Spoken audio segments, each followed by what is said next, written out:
ಇನ್ನು ವಿಮಾನ ದುರಂತದಲ್ಲಿ ಒಂದು ಕುಟುಂಬವೇ ಸರ್ವನಾಶವಾಗಿದೆ. ಲಂಡನ್ನಲ್ಲಿ ಸೆಟಲ್ ಆಗಲು ಹೊರಟಿದ್ದಂತಹ ಇಡೀ ಕುಟುಂಬ ಬಲಿಯಾಗಿದೆ.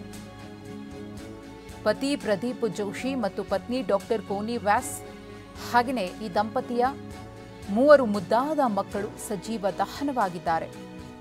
ರಾಜಸ್ಥಾನದ ಬನ್ಸ್ವಾರಾ ಮೂಲದ ಡಾಕ್ಟರ್ ಕುಟುಂಬ ಲಂಡನ್ನಲ್ಲಿ ಸೆಟ್ಲ್ ಆಗುವುದಕ್ಕೆ ಮಕ್ಕಳ ಸಮೇತ ಇವತ್ತು ಲಂಡನ್ಗೆ ಪ್ರಯಾಣವನ್ನು ಬೆಳೆಸಿದ್ರು. ಆದರೆ ಘೋರ ದುರಂತ ಇಡೀ ಕುಟುಂಬವನ್ನೇ ಬಲಿ ತಗೊಂಡಿದೆ. ಇವತ್ತು ಸಾಕಷ್ಟು ಮಂದಿ ಕಣ್ಣೀರಲ್ಲಿ ಕೈ ತೊಳೆದಿದ್ದಾರೆ. ಇಂತಹ ಒಂದು ಘೋರ ದುರಂತದಲ್ಲಿ ತಮ್ಮವರನ್ನು ಕಳೆದುಕೊಂಡಂಥವರ ದುಃಖ ಹೇಳತೀರದಾಗಿದೆ. 241 ಮಂದಿ ಪೈಕಿ ಈ ಕುಟುಂಬದ 5 ಇದ್ದಾರೆ. 3 ಮುದ್ದಾದ ಮಕ್ಕಳು, ಚಿಕ್ಕ ಮಕ್ಕಳು ಸಾಕಷ್ಟು ಕನಸುಗಳನ್ನು ಹೊತ್ತು ಲಂಡನ್ಗೆ ಹಾರಿದ್ರು. ಲಂಡನ್ನಲ್ಲೇ ಸೆಟ್ಲ್ ಆಗುವಂತಹ ಬಯಕೆ ಇತ್ತು. ಅಲ್ಲೇ ಒಂದು ಸುಂದರ ಬದುಕನ್ನು ಕುಟುಂಬದ ಜೊತೆಗೆ ಕಟ್ಕೊಳ್ಬೇಕು ಅಂತ ಹೇಳಿ ಪ್ರಯಾಣವನ್ನು ಬೆಳೆಸಿದ್ರು.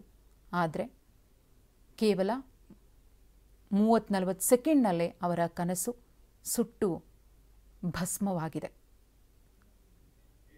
ಒಂದು ಕಡೆ ಹಾಸ್ಟೆಲ್ ಮೇಲೆ ವಿಮಾನ ಪತನ ಆಗುತ್ತೆ. ಹಾಸ್ಟೆಲ್ನಲ್ಲಿದ್ದವರು ಕೂಡ ಅನೇಕ ಮಂದಿ ಗಾಯಗೊಳ್ತಾರೆ. ಮತ್ತೊಂದು ಕಡೆ ವಿಮಾನದಲ್ಲಿದ್ದವರು 241 ಮಂದಿ ಸಾವನ್ನಪ್ತಾರೆ. ವಿಮಾನ ದುರಂತದಲ್ಲಿ ಮಡಿದವರ ಕರುಣಾಜನಕ ಕಥೆ. ಪತಿಯನ್ನ ನೋಡೋದಕ್ಕೆ ಹೊರಟಿದ್ದ ನವವಿವಾಹಿತೆ ಬಲಿಯಾಗಿರುವುದು. ಜನವರಿಯಲ್ಲಿ ವಿವಾಹವಾಗಿದ್ದ ರಾಜಸ್ಥಾನದ ಖುಷ್ಬು ಮದುವೆ ಬಳಿಕ ಲಂಡನ್ನಲ್ಲಿ ಖುಷ್ಬು ಪತಿ ವ್ಯಾಸಂಗವನ್ನು ಮಾಡ್ತಾ ಇದ್ರು. ಖುಷ್ಬು ಅವರಿಗೆ ಆರತಿಯನ್ನ ಎತ್ತಿ ಇವತ್ತು ಕುಟುಂಬ ಅವರನ್ನ ಲಂಡನ್ಗೆ ಬೀಳ್ಕೊಟ್ಟಿತ್ತು. ರಾಜಸ್ಥಾನದ ಬಲೋತಾರಾ ಜಿಲ್ಲೆಯ ಅರಬಾ ನಿವಾಸಿ.